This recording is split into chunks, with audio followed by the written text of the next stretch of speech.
Hey everybody, it's James back here. Gonna do another video. Gonna talk about jazz this time. Jazz, or not this time, but again, a little different slant from last time. Um, gonna show my recent jazz finds in 2020.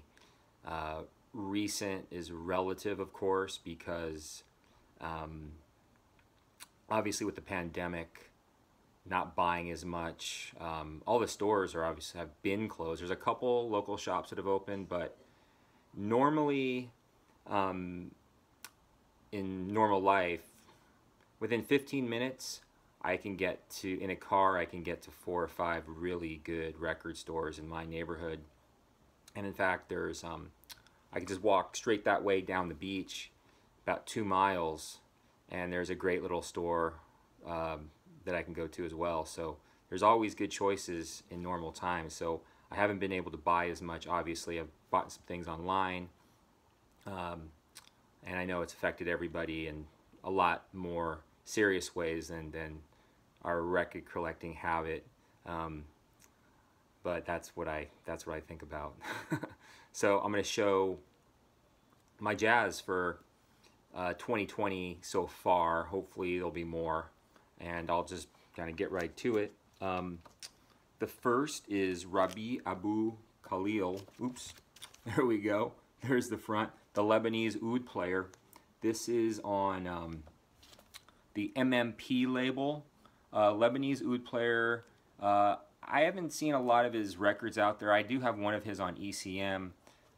This has, he's Lebanese, so it has that Middle Eastern sort of exotic feel to it.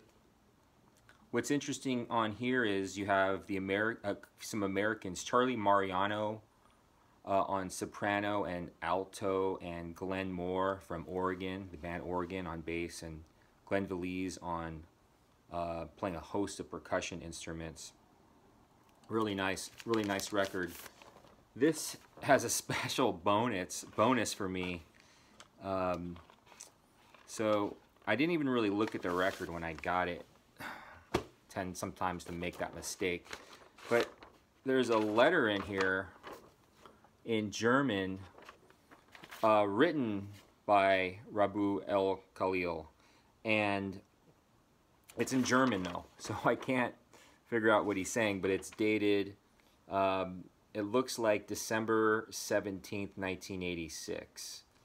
It's on a typewriter, and he's writing it to someone named Hans. Hello, Hans. So nice little surprise in that one. Another one is this beautiful bamboo flute reissue by Hosen Yamamoto with the sharp E flats.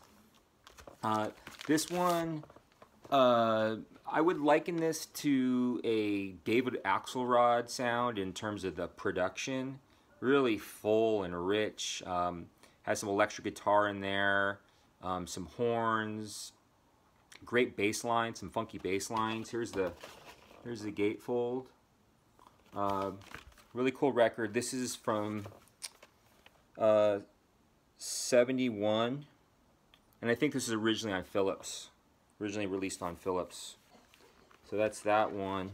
Gonna move on. Here's something new, an actual new release. I don't buy a lot of new music of any genre, but from time to time something comes around that I want. This is Khalil El-Zabar with David Murray. Beautiful album. Here's the gatefold. Khalil El-Zabar, a Chicago guy. He was in the AACM in the 70s, and he's done a lot of work with guys like Billy Bang, Malachi Favors, William Parker, I think, Ari Brown, all those cats. So this has a, this one is called Khalil El-Zabar's Spirit Groove, a double, and it's recorded live. This one has some vocals on it, and it has some spiritual kind of feel to it too. But so if you know Khalil El-Zabbar, it's hard to really pinpoint, you know, exactly what the music is, but it has, it's very thought-provoking jazz with a message. Um, so there's that one, and this is on the Spirit Muse label. I know they've put out some other records. Next one is Joachim Kuhn on MPS. This is Hip Elegy. Here's the gatefold on that one. This is a kind of has an all-star lineup: Alphonse Mouzon, Philippe Catherine, Teru Masahino, John Lee. This is pretty good, but it's one of those records where if you just listen to the first song, or at least for me, when I first put it on, the opening track is almost like a combination of the theme from Love Boat, the TV show, and really bad 70s porn. I guess all 70s porn is bad, but it was one of those songs like, oh man, this isn't going to be good. But then after that opening track, it just jams. I mean, these guys kick ass. Philip Catherine, I love his playing. It's really emotional, and adds like just enough intensity to it, that nice balance. And Alphonse Mouzon really lays down some good grooves on this one. So that's Joachim Kuhn, MPS, Germany. Next one I got is this Rashid Ali Quintet, first time out, live at Slugs. This is a double with long tracks. This was you know, one of these mythical lost tapes that somebody found. I think they talk about it in the notes here. Here's the gatefold. Here's the inside of that one. Very, very free, avant-garde, and there are moments where it gets inside and there's a little groove, but it's definitely, you know, on the outside of jazz for sure. The lineup here is Ramon Morris on tenor. I think he had an album on Groove Merchant label, if I'm right. And a young Stanley Cowell on piano. So this is 67, and so it's not like he's, I mean, it's funny because I was going to say it's not like his Strata East stuff, but his playing here is a little bit more outside than that because of, you know, he's with Rashid Ali, who's really, you know, just, he's kind of taking what he had with Coltrane and, you know, doing his own thing with that. Reggie Johnson on bass, who I think, the only way I know Reggie Johnson, I think he did some later albums with Kenny Burrell on Muse. And there's this Dewey Johnson on trumpet. I don't know Dewey Johnson. In fact, I think even in the notes they say there's not really not much known about him. So I've listened to this a few times, and it's just out. Some cool shit. Really cool shit. Next one, Volker Kriegel and Spectrum. This is a reissue of the album Mild Maniac, and this has a bonus live record. Here's the inside on that one. Can't remember what the original year on this is. I think it might be 75. But if you know Volker Kriegel, it has, you know, straddles a line of, you know, electric jazz, jazz rock. Great band on here. I don't really know. Oh, yeah. Eberhard Weber on bass. I don't know the rest of the lineup. Cool album. Really happy to have that one. All right.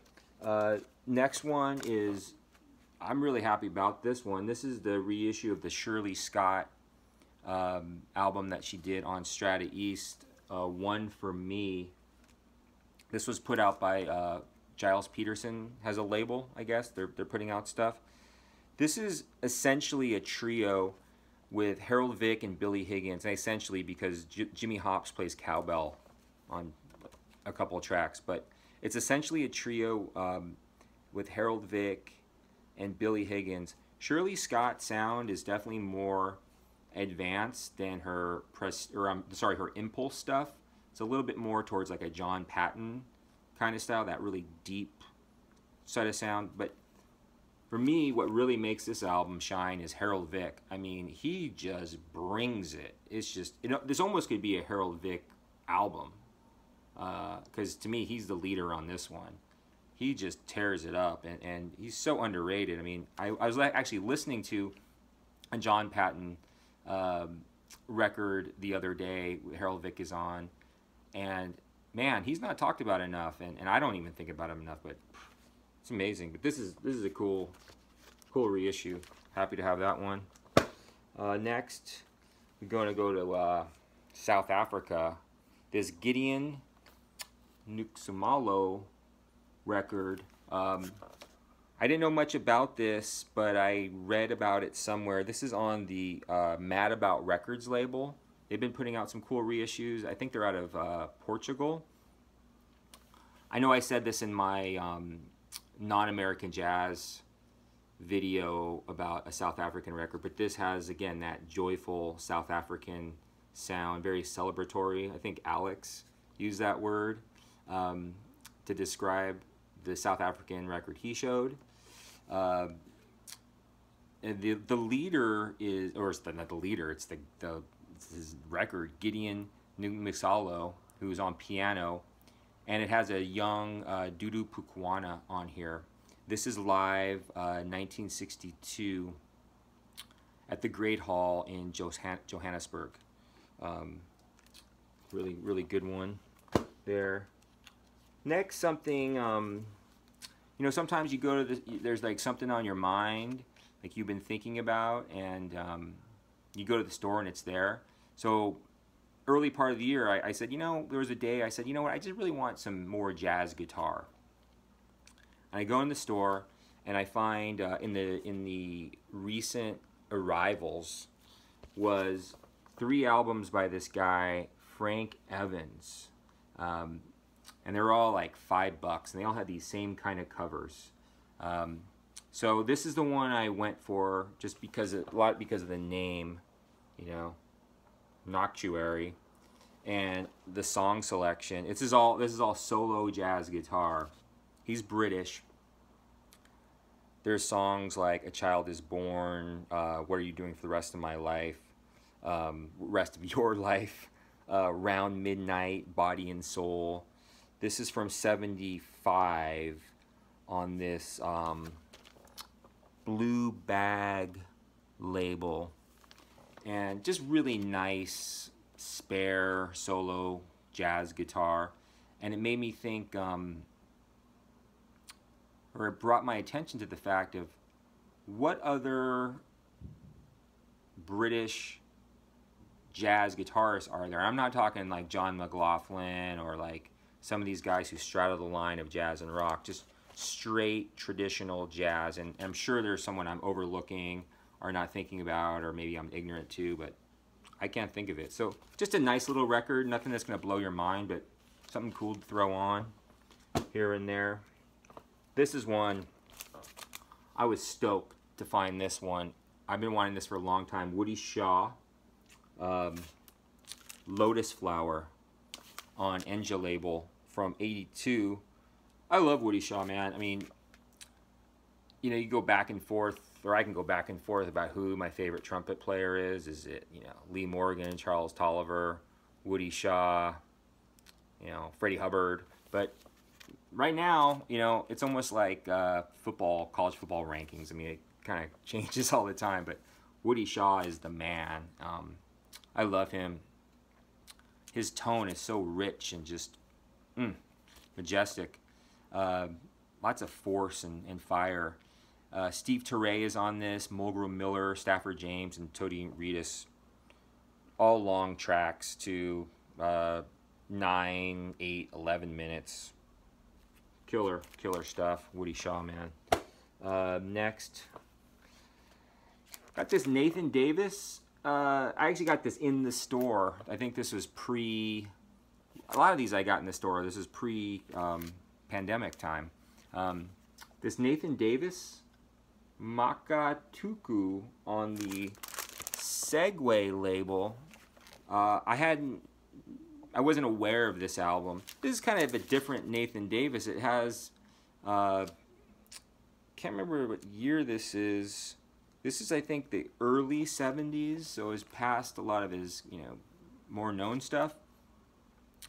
This has some electric piano on it, electric bass, and someone named Wheeler Winstead sings on one song, I believe, just one song.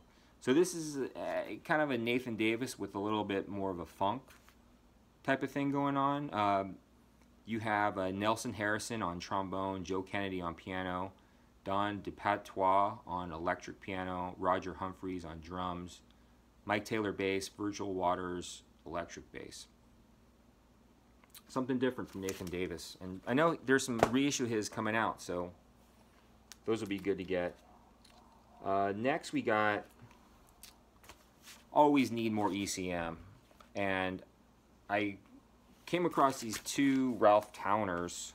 This first one, Ralph Towner, Old Friends, from '79, with Eddie Gomez, Kenny Wheeler, David Darling, and Michael DePasqua.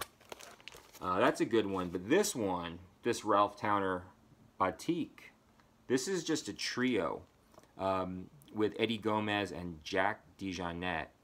Jack DeJohnette, wow. He's an amazing drummer. He's one of my favorites. This I like this one better than the other one, although they're both really good. But this, to me, has some moments of some Terje Riptol to it. Not in terms of he's like pure ripping or anything, but just this sort of spaciousness and the way that Jack DeJohnette kind of like lays down these patterns for Ralph Towner to kind of go off and do his thing. So there's always room for more ECM, right? So I got a couple of those. Got a few more to go. Here's one. This is probably one of the worst covers ever, but the music is amazing. This is Calvin Keys, the guitar player, Criss Cross. This is a compilation of his 2 records on Black Jazz. It's not a twofer. It's not both of those albums. It's just selected tracks from each. There's 7 songs total on here, and I think I have those both on CD, and I think there's like 13 songs total from those albums. But Calvin Keys is amazing, and if you know his stuff on Black Jazz, it's very progressive music. He really takes things to another level as a guitar player and a composer. Kirk Lightsey is on electric piano. He's one of the names I know on here, and Charles Owens on woodwinds. But if you know Calvin Keys and you don't know his Black Jazz stuff, check it out. And this was a cheap, some weird reissue. I'll take it. Next, Enrico Rava. This is on the Horo label. This stuff is really hard to find, and I got this in the store too, pre-COVID, pre-pandemic score. This is this jazz a confronto series that a lot of you are probably aware of. A bunch of artists did this series on this label, so that's why they're numbered. This is number 14. This is good, really good stuff. It's pushing it. It's lots of energy on this one. Enrico Rava obviously on trumpet, Massimo Urbani on alto, Nestor Astorita on drums, and it seems like the one American Calvin Hill on bass. This is different. I'd love to find more stuff like this, kind of European avant. It's hard to find in my neck of the woods, even though you feel like I should be able to find these things. But this is great stuff. Enrico Rava, I love him. Love all these guys. Just a couple more to go. Got this actually just the other day, the store that opened down by the beach. This Buddy Tate Awareness. This is originally on Mainstream, but someone reissued it. But there's that there's that gatefold on that one. But I had seen this in the store for a long time, but I didn't realize the lineup on this. I didn't realize you have Cecil Bridgewater, Stanley Cowell, Buster Williams, Mickey Roker, Toomey, and Roland Prince. This is nice stuff. It's kind of, it's really pushing the limits on this with like, it's almost like spiritual jazz with a nice blend of like soul jazz at the same time. And some mainstream records can be disappointing. I like some other mainstream records like the Harold Land stuff, but sometimes the production is a little kind of watery. Sometimes the production isn't that great, but this one's really good. This Buddy Terry, Awareness, like that one. And the last thing I got, my recent jazz finds, stoked to get this, is the Sonny Sharrock Ask the Ages. When this reissue first came out, I passed it up for some stupid reason, like, you know, another stupid blunder record store decision. And I got this about a week ago in the store that opened up down the street. I'm flipping through and I see this and just like, wow, stoked. Sonny Sharrock Ask the Ages. So yeah, those are my recent jazz finds. It's good to know that at least in, you know, around here, a few key stores for me have opened up, so I'm able to get my fix. And yeah, you know, keep on buying what I can and keep on searching. So thanks for listening and take care.